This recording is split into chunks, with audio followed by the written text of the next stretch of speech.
a gangster mentality, thought I was a gangster. And the incident happened. We was hanging out one day. Some guys came, they attacked us first verbally. It was verbal. And then when they started, it got physical.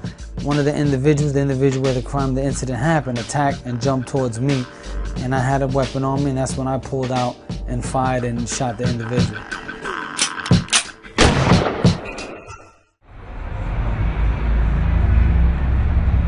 When he attacked towards me, like, I didn't really think about it. I just pulled out and just really shot. Bam!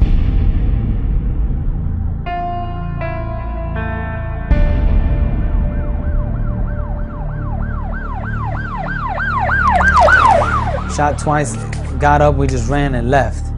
And that's how it is, man. In the spark of a moment, your whole life can change. Not even realizing.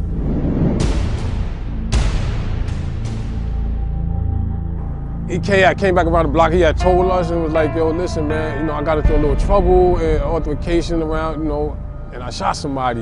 You know, we told him, yo, Dad, you know, what are you gonna do, man?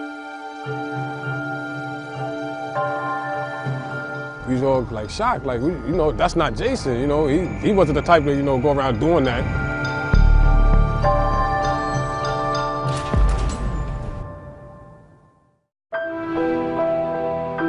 You know, he took somebody's life, you know, and, you know, he went to jail. It affected me a lot, man. You know, when you're a child, you know, you're used to your best friend sitting right beside you every day, and then all of a sudden, he's gone.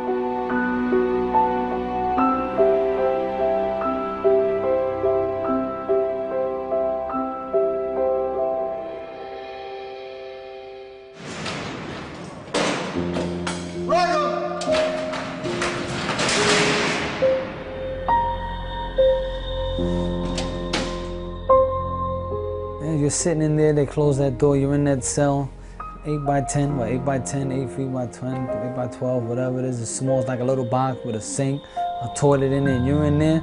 Only thing you can think of, man, am I ever gonna come out? What did I do? Why did I do this? You know, then you begin to think about your family. You know, everything that you should have thought about before you did it, now you're sitting there and you're thinking, how am I gonna overcome this? What's gonna happen? Will I be able to survive? You know, they'll rob you for your personal property. They'll take your sneakers, they'll take your coat, they'll take your shirt, and nothing never happened to me because of the people that I happen to know that were incarcerated before I was. Every time you come from the visit, they strip search you, they make you take your clothes off, they dehumanize you by looking through your private parts, your body, everything. When they're searching you, going to the visits, you know, that's a hardship.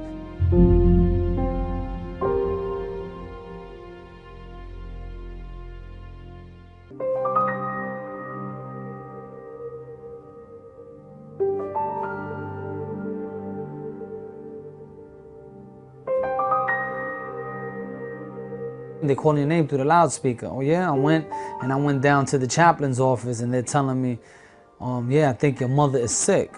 When they put me on the phone, I got on the phone with my father. My father was like, you know, moms might be really sick. Are you ready? You prepared yourself for it? Are you preparing yourself for it? And they give you an option if you want to go to a wake or a deathbed visit. That's what my father told me, that my mother was brain dead. And if I wanted to go down, I said I would like to rather see her in the deathbed visit. And that's when I took, you know, I chose that, and they took me that same day.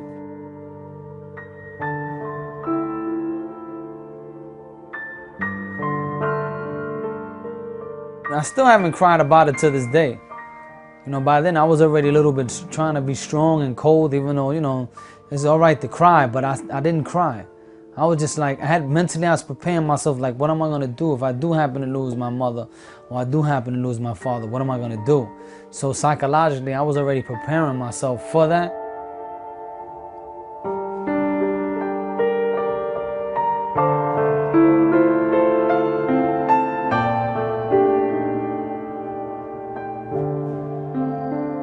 Call you in, so I went down and it was like, well, your father passed away. I was like, what? I just spoke to him yesterday. And it just happened instantly. And I went down to the wake, but by then I was already stronger. I was like, wow, I was already prepared when my mom's passed away, but really wasn't really prepared for my father passing away.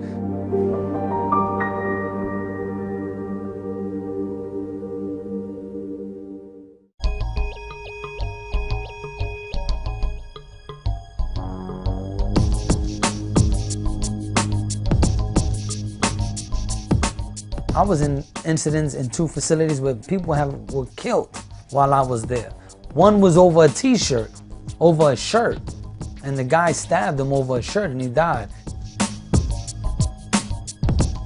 You have a lot of brothers that did lose their mind. Psychologically, they just get crazy. They start speaking to themselves, talking to themselves. It's like another whole world.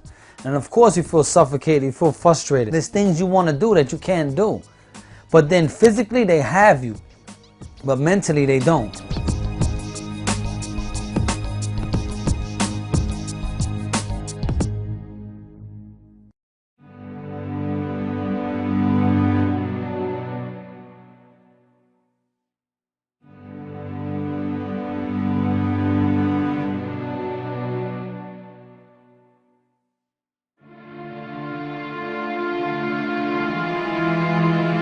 As we're teaching and training each other, praying together, you know, people that eat together and pray together stay stronger together.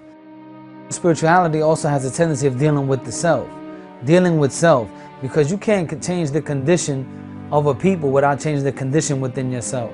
We have to be conscious of who we walk around, because if you're not strong, you can easily be led that way. It's easy to be led in the wrong direction and hard to be led in the right direction.